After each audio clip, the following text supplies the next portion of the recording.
My name's Tony Shimkin. I'm a record producer, composer. I've been working in this business since I'd say my sophomore year of high school. I began working in a recording studio called Soundworks, which was located in the basement of Studio 54 in Manhattan.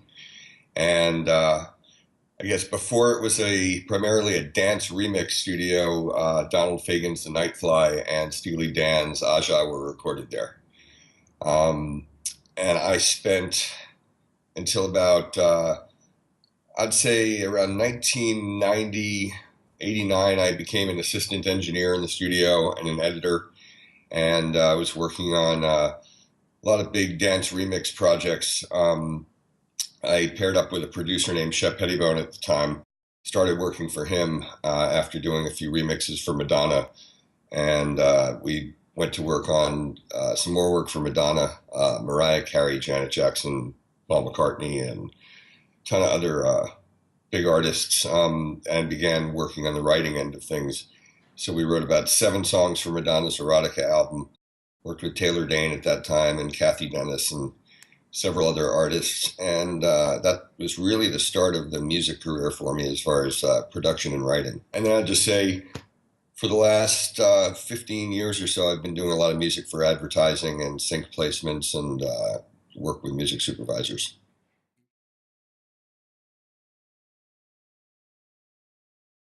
These days, what we look for in submissions, and it's unfortunate in one sense, it's just kind of the same thing record companies look for when they look at new artists.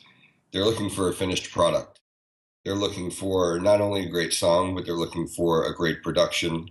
They're looking for something that is ready to go, ready made. There's little room for artist development. But one of the things I appreciate about the Music X-Ray platform is that when I do get a submission, uh, if there are things about it that uh, can make it better or can make it more viable in today's industry, it's a great uh, it's a great mode for feedback. The platform really allows for communication between me and the submitting artist to give them an honest opinion, to give them constructive criticism, to provide them with examples. And I've been fortunate enough to get some really quality submissions through Music X-Ray, and I've done a little work with some other similar platforms and have not been as successful.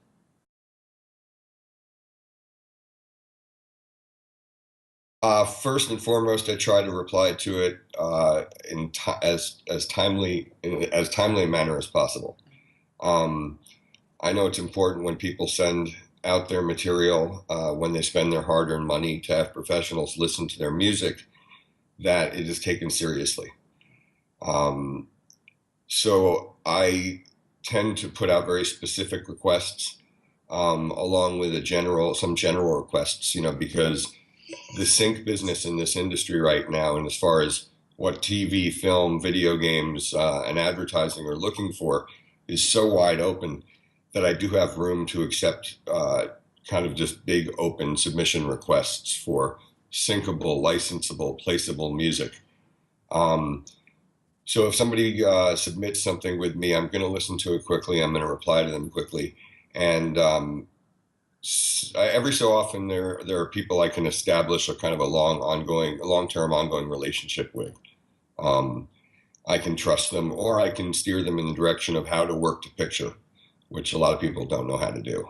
Because sometimes they're really good at what they do as far as the craft of writing and producing music, and I can guide them in how to improve their skills on working to picture. Because sometimes I might have to send them actual advertising picture that's in the works and say, now I need you to craft your music to this specifically.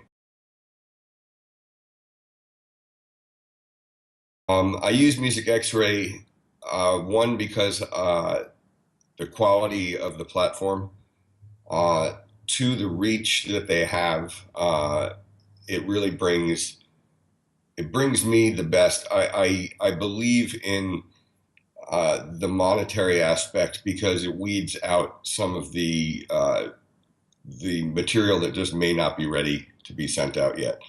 There's a lot of people doing this now. There's a lot of people with studio setups at home, and they're creating music, and their friends, their parents, as people may say, that's great what you're doing. And sometimes it is, and sometimes it isn't. But if you're going to spend your hard-earned money, as I said before, chances are you're not going to spend it until you really think what you're sending out is something you believe strongly in.